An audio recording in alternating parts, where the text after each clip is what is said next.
Hi everyone, it's Detrina from the Alluring Bead Boutique. Welcome back to my YouTube channel. I'm just going to quickly show you a couple of things I've been working on once I finally got caught up after my craft show. When I got home from the craft show, which I did sell a little bit of stuff, I sold enough to pay for my table, and I wound up making about 40 or 50 bucks. So I was kind of happy with that. It was my first one. I actually learned a lot. I had bought some displays that didn't work out great, so I took those back. But anyhow, it's December now, and I want to move on into some other areas, and let's just go ahead and jump right into what I want to show you. I made this little wire-wrapped stone prong pendant a while back, and I think I might have shown it to you guys. I made it using, off of a tutorial from Christina's Larson's CSL Designs. Josie, that's enough, honey. Anyhow, look at that beautiful carnelian cabochon. And it actually turned out pretty good. It's in there pretty solid. What the problem I ran into is, like, I made the bail without thinking about what I was going to put through, you know, to hang this on. So over the weekend, I was digging around in some old junky scrap chains I had. And I had this really horribly tarnished little sterling silver chain. So I took some of this stuff here, which is, it's Wright's polish, W-R-I-G-H-T-S silver polish, and I cleaned it up, and then I took this vintage patina in aged bronze, and I just took a little paintbrush, and I patinaed this chain.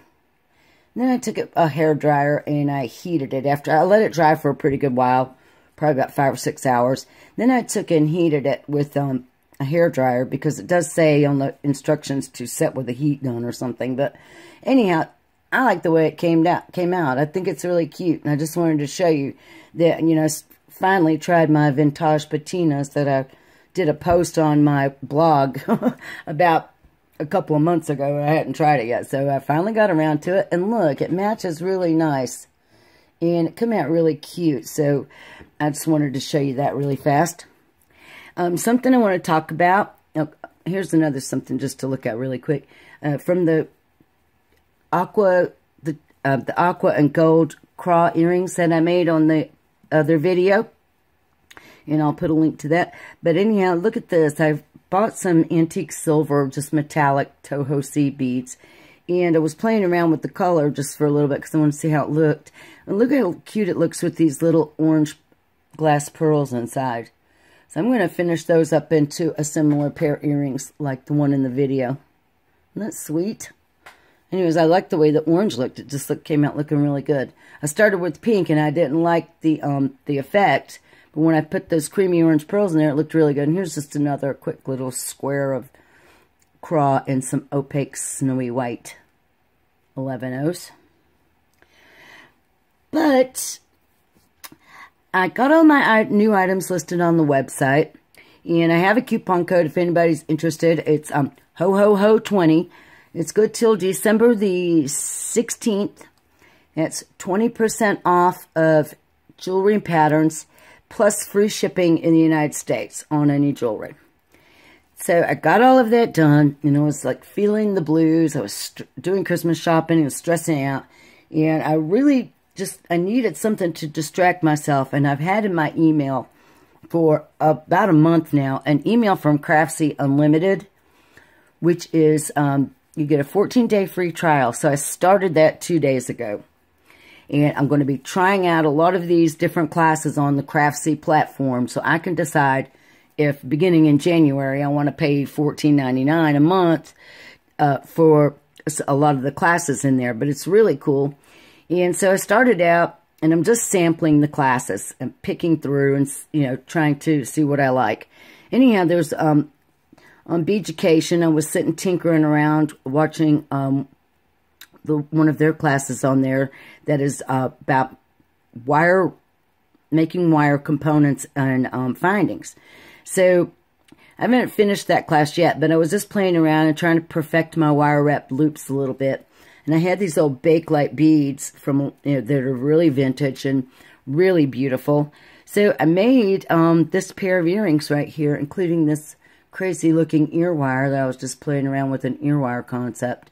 And I was practicing little swirls, charms, and everything. And I thought they came out really nice looking. They're very lightweight for the length. And look how lustrous and pretty these marbled beads are. And I threw in a few little Toho beads for contrast there, but I love the way those came out. And that's something we're going to be working with more and more is wire. And then I also made this pair, and I used the same little beads, but I went with these light bronze findings. And I just used the head pins and the eye pins that were right in this little bag of findings that I got at Walmart. Just some cheap stuff, but anyhow, I made these little ear wires. And check out this cute little adornment at the top of the ear wire. What that is one of the crimp tubes that came in the little package. So I just went ahead and squished those there at the top of the little oval ear wires, which I have the little quick video on my channel, which shows you how to make these cute little oval shaped ear wires. But there's just another little cute pair. And on these, I just used simple loops. I didn't do the wire wrapped, I just used simple loops. And I made one like beaded link here, and then I did a long piece on head pins at the end. And I thought they came out really, really nice. And then also off the Beaducation class on Craftsy, I was playing around with trying to shape some wire. So I made these two little shapes.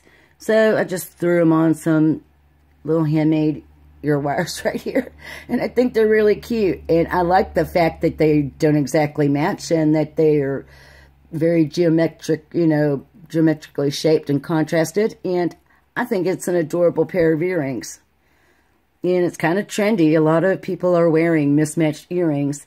I mean, they match and everything, but they are totally different. So I really like them. Anyhow, so let's go ahead and talk about why I'm here today. So, also, I also have been attempting to start a new project, and I want to bring that over to YouTube, and that is pin try. And what that means is I'm going to start, doing, picking out some little videos of pins on Pinterest that I really like and have saved, and we're going to make them ourselves. And this is one of them, and this is what we're going to make today. This is called the Crystal Ball Pendant. And as you can see, it's really pretty. Look how beautiful that quartz marble is in the middle. Now, these are quartz stones that I got at a gem show, but they are exactly the same size as a marble. But look at that beautiful sparkle of that crystal ball in there in the light. Anyway, so let me just get my other stuff cleaned up here, and I'm going to come back and we're going to talk about the materials and, the size of the little ball in the middle that we're going to need for this adorable crystal ball. And mine are going to be earrings because I had two of these. So I decided to make it into a little pair of earrings. All right, folks, so I'll be back in just a moment and we'll hit up on the materials. All right, so here I am back, and we're going to talk about materials. All right, so here's my other quartz crystal. Let's see if I can get some of that bright light off of it. And if you can notice here that I have, it's going to be close to 14 millimeters because this is a 14 millimeter pearl, and this is a 12. So it's pretty close to this 14. It may be just a little bit bigger, like 15, something like that, but I don't think it's 16. So anyhow, it's pretty close to this 14 millimeter pearl. So if you didn't have these, you could potentially use a 14 millimeter round bead of any kind. The only problem is that you may have trouble with the bead hole showing. So if you can't find something to use, go raid your kids' marble box, their marble stash, and get out some marbles. Those will work. All right, so then we have to have two of those if you want to make earrings. One, obviously, for a pendant. Then we're going to have some ear wires if you're making earrings. Or you may need a larger jump ring in addition to the ones I have here. But for the project itself, we need some chain. And I'm using what's called twisted cross chain. And it is in a silver white plated color. That one actually has the little jump ring still hanging on it from a different project. But anyway, we're going to need some of this chain. And if your chain holes are bigger, don't worry about it. I'm going to show you how to measure it so that it will completely capture the round object inside of it and it cannot slip out. See? Like that. And believe me, I struggled with this thing for a couple of hours the other morning when I was trying to get it together. And I learned after several attempts that the best way to work this project is from the top down. And I'll show you what I mean in a couple of minutes. But first I want to talk about these jump rings laying here. You're going to need 8 jump rings for this project. And you're going to need 4 in one size and 4 in another size. So the ones I have here, and I'm just going to give you guys the inside diameter. So you're going to need some 4mm inside diameters. And then I think these are probably going to come in at about 3. So let me slide it where I can actually see. So this one is 3mm on the inside diameter. So I've got 4 of each of those laying here. And I've got 2 ear wires, or obviously I've already used one. And I've got some chain. And I've already got my little pieces cut because I played around with this pattern and figured out what I needed. So if you have your round object is the size of a marble, here's what you're going to need. You're going to need 4 lengths of chain that are 5 lengths long. And that's for the upper portion. For this portion down here at the bottom that forms the ring that holds the bottom in, I've got 4 lengths of chain, 3 lengths long. But like I said, that may vary if you have a bigger or a smaller round object that you're trying to use. Let me just show you really quickly how I cut my chain. So I've got this length of chain, and I want to have 4 pieces that are 5 lengths long. So I'm just going to lay it down here on my finger. I'm going to count down 1, 2, 3, 4, 5, 6, and put my needle or a head pin or something through it. Then you just simply take your cutters, and I'm not going to cut this one because I've already got mine cut. And then you just cut that 6th length. And then cut it, so that it breaks in half. And it will, your 5 length chain will fall off to one side. And then you'll have a little bit of scrap laying there. And then you just do it again. You count down to the 6th hole. 1, 2, 3, 4, 5, 6. Put your needle in there. And snip through on that 6th length. And then for the other pieces, obviously, you want to have 3 lengths. So you're going to count down 4. 1, 2, 3, 4. Put your needle or head pin through there. And snip on that 4th length. Until you have 4 of each set lengths of chain. Just like that. Alright.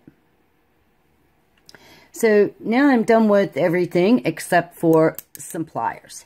So we're going to need some pliers, obviously, to work with our jump rings and components. So I'm going to be using this cute little, I went to the store and used a coupon at Michael's for, I had one for 50% off. And I've been wanting to get a better pair of chain nose pliers, one with a finer tip. And these are these cute little sparkles by Bead or Bead Smith. I can't remember which one.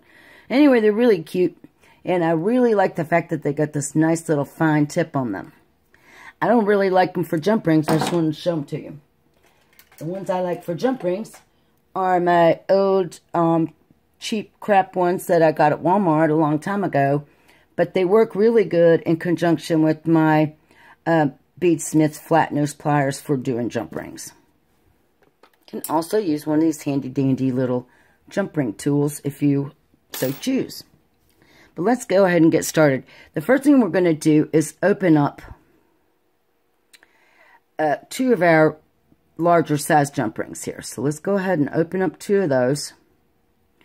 And then what we want to do here is I want to take one of these and I want to make sure that it's closed up properly. And so you heard it snap. I don't know if you could hear it or not, but it snapped right into place. And that jump ring is secure. There's no gaps or anything. So I need one that is like that. This one going to be used for later, but I'm going to go ahead and open it now.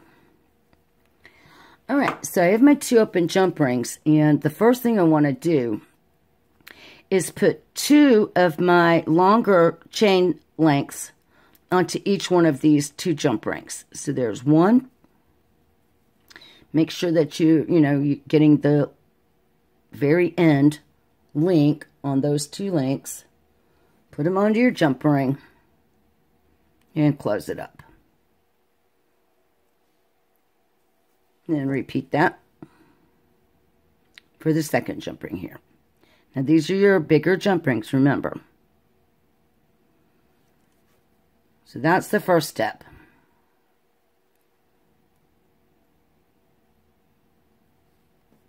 Make sure you have them nice and closed and there's no gaps. Now, folks, comes the really hard part. And I'm just going to tell you that it's pretty darn hard. But the first thing that we're going to do is we are going to take our closed jump ring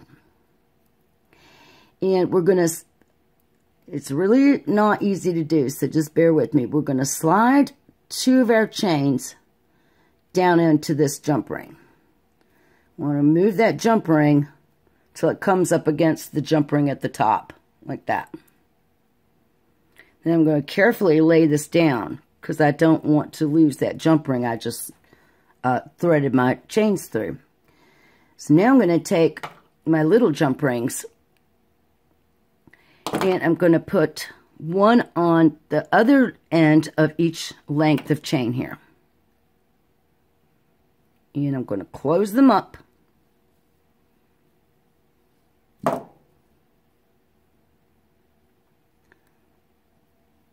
So the jump ring cannot get off the top because the jump ring above it is the same size. So it can't slide off the top of those pieces of chain. But it could potentially slide off the bottom of these pieces of chain. But once I have two in place, they stay nicely. So now comes the really fun part. And what you have to do is finagle these other two ends of your chain down through the opening of this other jump ring. Now, I struggled really hard with this the other day, and I probably will today too. But I'm going to go ahead and work until I get it done.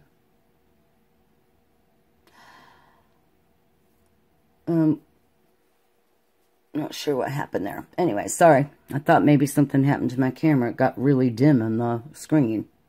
But I have it plugged in, so I'm not going to stress. Alright, so I have this second jump ring here. The one that was closed. That I slid my chains through. Now I've got to try to get these chains down through that same jump ring. And I'm not going to make you guys watch me struggle with this. I'm going to go off camera until I get at least one of them slid through. And then I'm going to come back and show you what to do. Okay, so I wanted to show you. See how I pulled all of this jump rings and chains back to my right over here. And I'm kind of pinching them in between my fingers. So now I'm going to take my left hand and I'm going to work these chains down into this jump ring right here. You can see I don't have a lot of room to work with, but just going to drop one down in. Then I'm going to put one of the small jump rings on the end of it, just like we did before. So there's one. So I'm going to go ahead and get my jump ring.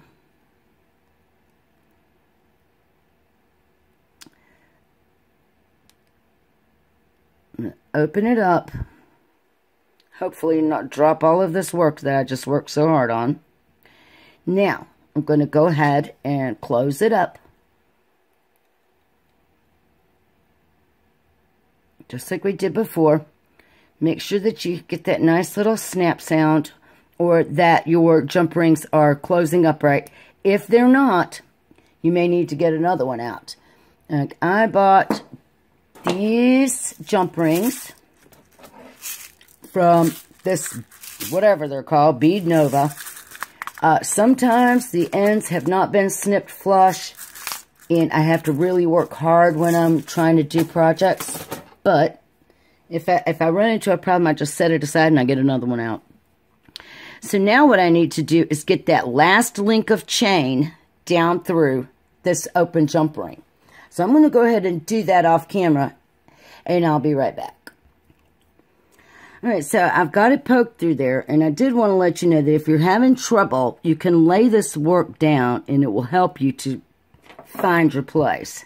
So what I'm going to do is go ahead and put on that last little jump ring. And hopefully I have a good one here. Good, it's closed. Alright, so now I can show you what I mean. If you start getting confused, take this thing and lay it down. And you'll be able to find your spot. So I have these two bigger jump rings here at the top. And hopefully I'll get them all shook down the way they go. And then I have my little chains coming through this other jump ring. I'm just going to pull my little chains down and wiggle my other jump ring back up here to the top where it needs to be. So just keep working with it until you get all your chains snugged down, and you have these 3 jump rings at the top. There's my 2 jump rings I connected to the 2 longer chains. Then here is the jump ring going around this way that I stuck all my chains down through. And now here are my 4 chains and my little jump rings down here on this end. So be real careful once you get it all put together and everything, that you don't, you know, have to keep finagling with it. Lay it down nice and gentle, because now we need to figure out which chains are which off of these very first 2 jump rings, so that we can start connecting our little links of chain at the bottom, like that. So go ahead and get all your jump rings and all your chains on. Run down through that little inner jump ring there, and then meet me back and we'll move forward. So here's where I'm at. I have these 2 chains that are connected to this jump ring at the top to the left. I have the 2 chains connected to the right-hand side jump ring here at the top, going off to the right. Before I go any further, I'm going to take this last open jump ring, and I'm going to connect. Actually, you know what? No, I'm not. I'm going to change my mind. I'm going to go ahead and do this other part. So here's where we're sitting. We've got these little 3-link chains, and we have our main section here, and we have our little ball. So we're going to work with these little 3-link long sections now. So the first thing you want to do is open up one of your small jump rings here. And I'm going to get my other pliers over here at this point. I'm going to hold this jump ring on the right-hand side, and I'm going to put this little 3-link long chain onto the left-hand side of my jump ring, if my chain nose pliers aren't in the way. Then I'm going to close that up for now. Now, I am going to open up this lower jump ring here. So I'm going to grab my pliers, and I'm going to work really gently here because I don't want to move this all out of shape. So now I'm holding the jump ring in my left hand, and I'm going to put this other piece of chain on the right-hand side of this jump ring. And hopefully not have any issues. Now I'm going to take my pliers, and I'm going to grab this right-hand side of that jump ring. I'm going to give myself a little room here on the left. And I'm going to take this chain that I added to my first jump ring, the little 3-link long chain, and I'm going to connect it on the left side of that jump ring. And now I'm going to close that up, so that on the left-hand side, this is what my bead work, or my work looks like right now. So let me come in. I opened up that jump ring and put one of my pieces of small chain on there. Closed it up. I opened up this one. I put another piece of chain on the right-hand side, which you can see hanging off right here. And then on the left-hand side, I connected this first little small section I was working with. Then I closed up the jump ring. So this is what we have, and then we just have our other 2 pieces to the right, just kind of hanging out over here. Like that.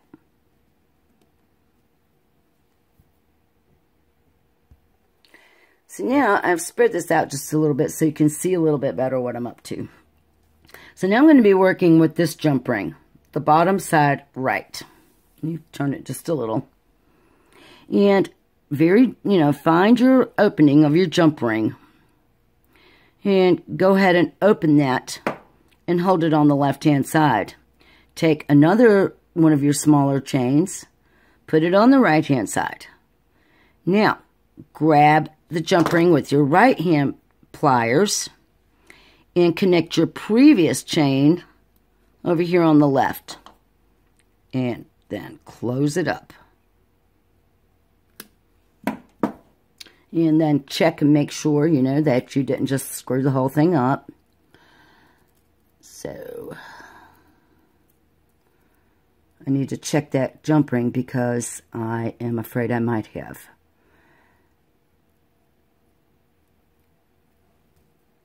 I've lost my place. Hold on. So here's what my stuff looks like right now. Here's the very first 2 jump rings that I added my long chains on. There's the jump ring I ran my chain down through. Here's my long chains coming out of the top here. That's the first jump ring I worked with. I opened it up, added the smaller chain here. Then I went over to this jump ring. I opened it up. I added a 3-link piece section on this side. And then I connected these 2. Right there. Now, over here, let me fix it around here so you can see. It's got like a little bell shape. It's kind of hard to show you. So then I moved on to my 3rd jump ring. I added a little section here, which is hanging off right now. Then I went to the other side and I connected the previous dangling small link between these 2 jump rings. So now all we have left to do is connect our last piece of chain and then close everything up. So now we're going to be working with this last jump ring. So what I'm going to do is I'm going to go ahead and open this up. And I'm going to add my last little section of chain. And I'm going to close it right back up, and I'll show you why. I'm not going to connect my final piece yet. I'm going to go ahead and put this last one on. Maybe.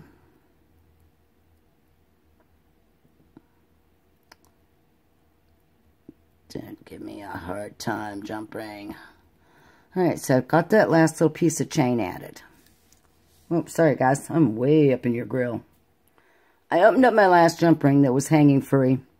And I hung my last little piece of small chain. So now let's look again.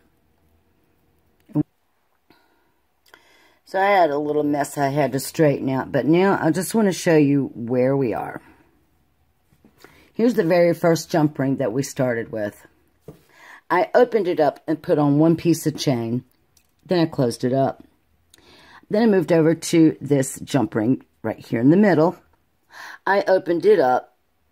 I put this piece of chain on the left-hand side and a separate piece of chain on the right, and I closed it up. Then I opened up this jump ring here. I put this middle section piece of chain on the left then I put this extra piece on the right, and I closed it up. So now, the last thing I did was I opened up my last jump ring here, number 4, and I put this little section of chain on there, and I closed it up. So we need to close up one more side before we can insert this little magic crystal ball. So what we need to do is connect this little length of chain to this jump ring right here. So I'm going to go ahead and open up that very first jump ring that I started this whole project with down here on this lower end. And I'm going to hold the jump ring with the right hand side of my pliers because I need to put this chain over here on the left. I'm going to close it up. And I'm going to make sure it's closed good. Now, once I've got that closed, I'm going to show you really now how good it looks, because now I have these 3 really completely finished sides of my little, oops, of my little component, my little cage. So you can see how I formed these 3 triangles in this chain, and only have one side left to do. So what I'm going to do now is I'm going to kind of lay this thing down just like that, and I'm going to hold this little piece of chain off to the side. Now I'm going to put my little crystal ball in the middle of all of that. And we have to connect this last little link of chain to this last jump ring over here. So here's what it looks like. And here's where we have to go. We're going to have to open up that last jump ring right there and connect that final little small section of chain right there. But the trick to it is we're going to have the ball inside when we close it up. So I'm going to hold it like this with my fingers until I find the opening for my jump ring, which is right there.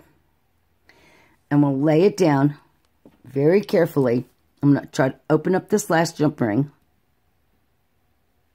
like that. And I'm going to roll this around and try to grab this little piece of chain. And I'm probably going to have to do it off camera because I'm going to have to use the pliers and you're not going to be able to see it. Let me try it with this little small new set of chain nose. So I've got that piece on, but I've got to bring it around here and connect it to this jump ring. Be done because I've already done one. And I'm going to do this off frame, guys, because I'm not going to be able to do this without getting it right up in front of my face, and you won't be able to see me connect it anyhow. So give me just a second. But you see the premise here of what we got to do. And that's the important part. We're going to take this jump ring that only has one small piece of chain and connect our last little small piece of chain. Okay, so now you see I've had to use my pliers a little bit and roll that third jump ring. It was in these 2 chains here, but once I got it, I had to hold it like this and finagle it around there, and now I'm just going to pinch it shut until I can get my hands free enough to use 2 pairs of pliers here, just to make sure that it's good and closed. So now I have everything connected. You can straighten up your rings at the top if things got slid around a little bit, which mine kind of did. My chains are a little goofy. So I'm just going to take my pliers and stick it through both of these jump rings and just straighten my work up till I'm satisfied with the way that it looks. And what I did on this other one was I just took a beading needle, and if my chain looked kind of funky or twisted in any sections, I just played around with it with my beading needle, just like this right here, fishing those links around the way that I want them.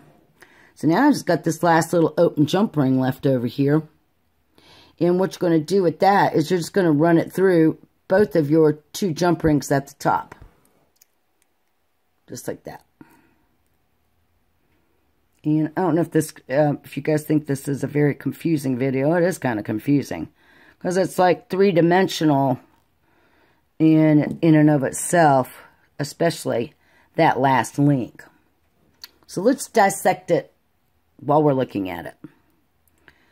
So the first thing we did was we strung 2 lengths of long chain on these 2 round jump rings sitting here at the top, like that. 2 longer links on each one. Then we dropped those 4 links of chain, 2 at a time, down through this jump ring that is going around this way. And at the end of each of those 4 lengths of chain, we added these smaller jump rings. Then we took,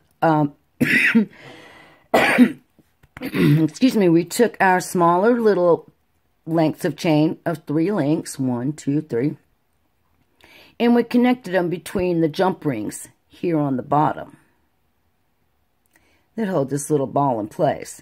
And then finally, we took one last jump ring and we ran it between the 2 jump rings here at the very top like that. So now the only thing left to do is put on the ear wire. And this is the reason that I added that last jump ring at the top, because my 2 jump rings were sitting at the wrong angle for connecting to an ear wire. So I had to put the last jump ring on so I can add my ear wire, just like that. And there's what I have. Now I'm going to sit and play with this because obviously it doesn't look as neat as this one. And you can see how much neater this looks at the top.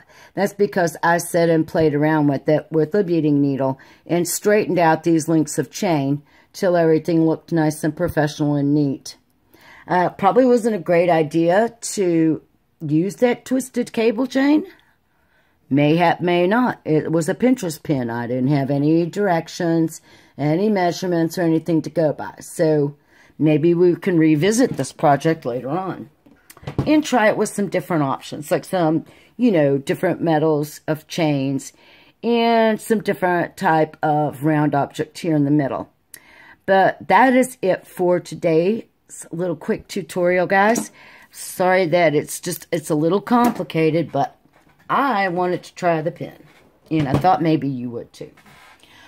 All right, so my coupon code once again on the website is HOHOHO20. If you're a subscriber to my website and my newsletter, you get a certain discount on patterns and jewelry already, or on patterns, I mean. The HOHOHO20 coupon will be on top of that subscriber discount. So you're going to get an extra little discount if you want to check out some patterns. Other than that, I'm going to have another video out for you guys later in the week. This was another one of my quick and easy holiday gift projects that you can make in under an hour. I love them. I think they're beautiful. All right, folks, have a great day. Thanks for watching. And don't forget to subscribe to my channel.